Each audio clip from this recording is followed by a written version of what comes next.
Bonjour à tous et bienvenue dans notre suite. Aujourd'hui, nous allons continuer notre suite sur la biodégradation des sols et des sites contaminés. Alors, aujourd'hui, nous allons entamer essentiellement les différentes techniques de biorémédiation des sols ou des sites contaminés. Aujourd'hui, nous allons donc nous baser sur la technique d'épandage, le traitement ou la technique par épandage ou le land farming. Alors, quoi comprendre par land farming ou c'est quoi le land farming? C'est ça l'objet de cette vidéo. Alors, c'est parti. En fait, cette technique implique essentiellement le retournement du sol par labour ou par d'autres formes de labourage. Et le labourage permet essentiellement d'augmenter le niveau d'oxygène dans le sol et permet également une meilleure distribution des contaminants dans le sol. Donc une distribution de manière uniforme dans le sol, ce qui permet notamment d'augmenter le taux de dégradation. Alors, c'est quoi contaminant? Un contaminant, c'est un agent responsable d'une contamination. C'est quoi la contamination? La contamination, c'est une souillure qui résulte essentiellement du contact avec un agent ou un corps impur.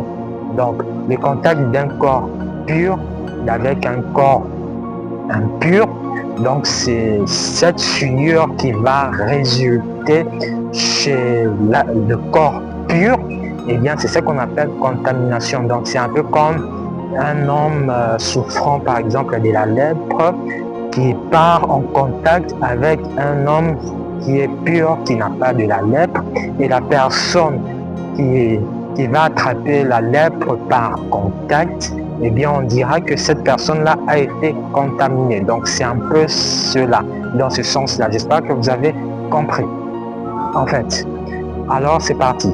En fait, dans certains cas, il nous est à noter que dans certains cas, on peut également observer un ajout des nutriments pour notamment augmenter la biodégradation.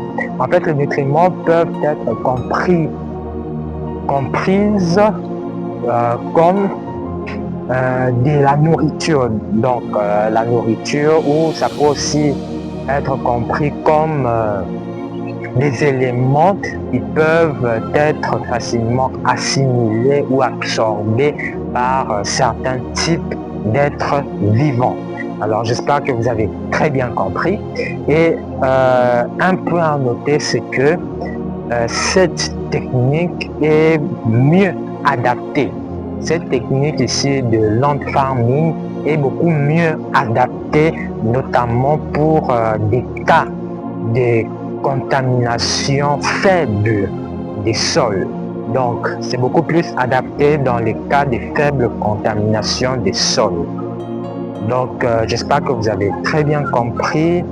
Et avant de finir, il nous est à noter que la dégradation ou le taux de dégradation dépend essentiellement, premièrement, de la population microbienne. Donc la population microbienne, ça peut être compris comme une population en rapport avec les microbes. Donc les microbes peuvent être vus comme des organismes ou des êtres vivants infiniment petits, uniquement visibles au microscope. Alors, la dégradation ou le taux de dégradation dépend encore deuxièmement du type ou du niveau de contamination. Et troisièmement, ça dépend aussi du type de sol.